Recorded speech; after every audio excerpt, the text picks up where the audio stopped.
Good morning. It was time, well, beyond time, to replace the rear window seal. I'll probably throw out some pictures.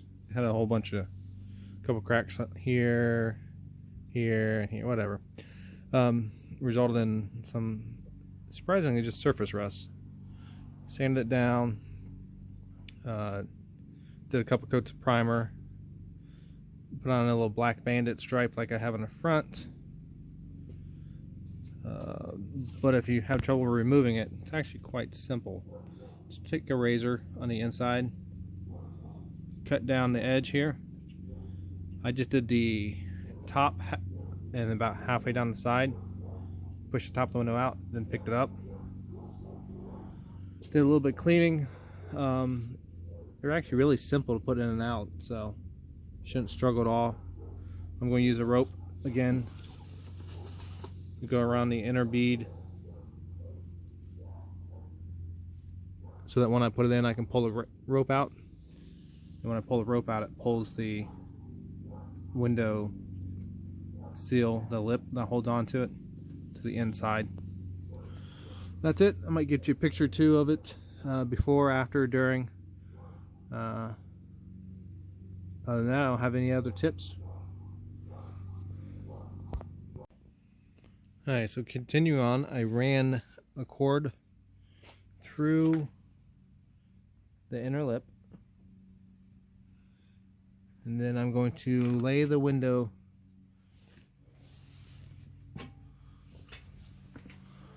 up top.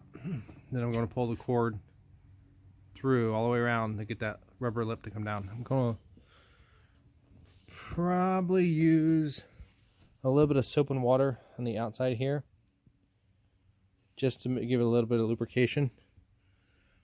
That's what they recommend, and from what my experience with the front window,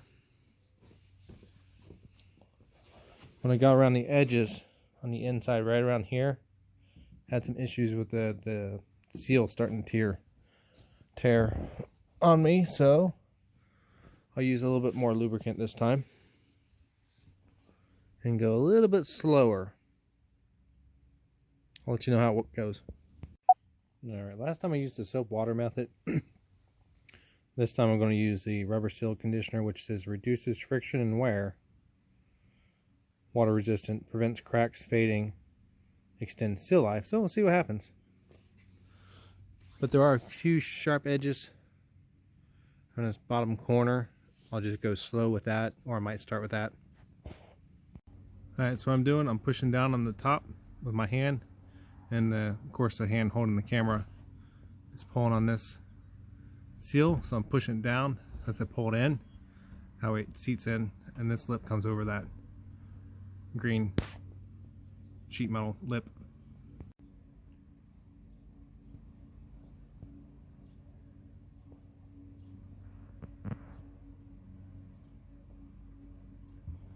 Just go slow. Then when I get done over here, I'll push the seal down and make sure that the window's all the way in set. I'll give you a picture after I'm done. See if I can get a good picture of this. So like I was saying, once I'm done, see if I can zoom out. I'm just pushing the seal down. You can watch this little gap right about here.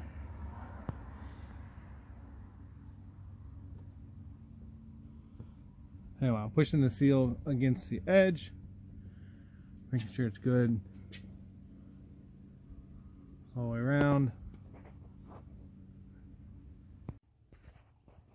Here's my final product.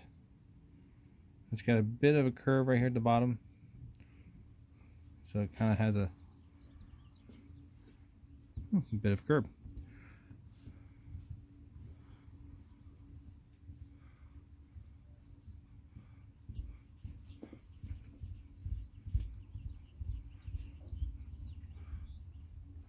Go through and pushing the seal tight against the vehicle.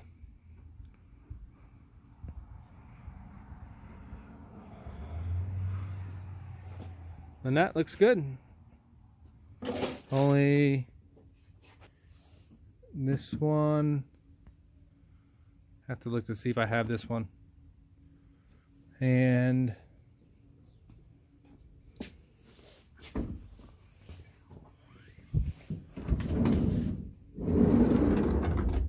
this one, although I don't see any cracks in this one. It's hard rubber.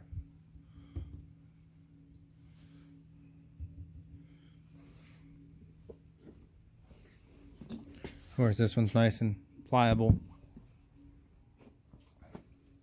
Look at this side again. There's cracking in the weather strip. Of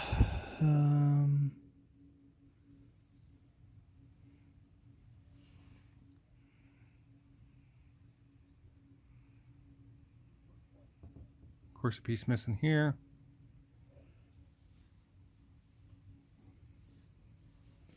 Other than the chunk missing and the fact it's very dry rotted, it actually looks like it's in better than the rest of the seals.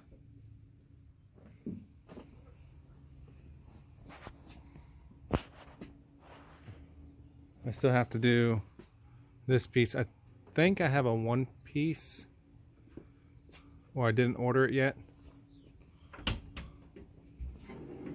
Well, I think it only comes in two pieces, one or the other, or a bunch of pieces. See if I can find it. But I still have to get that one off, and I think it requires adhesive, so I have to get some sort of glue.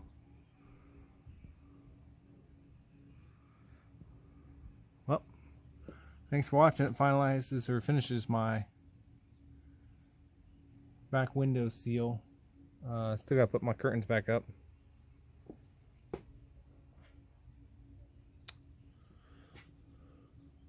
The short one goes up top, the long one goes in the bottom. Short curtain rod, long curtain rod, and I think I'll be done.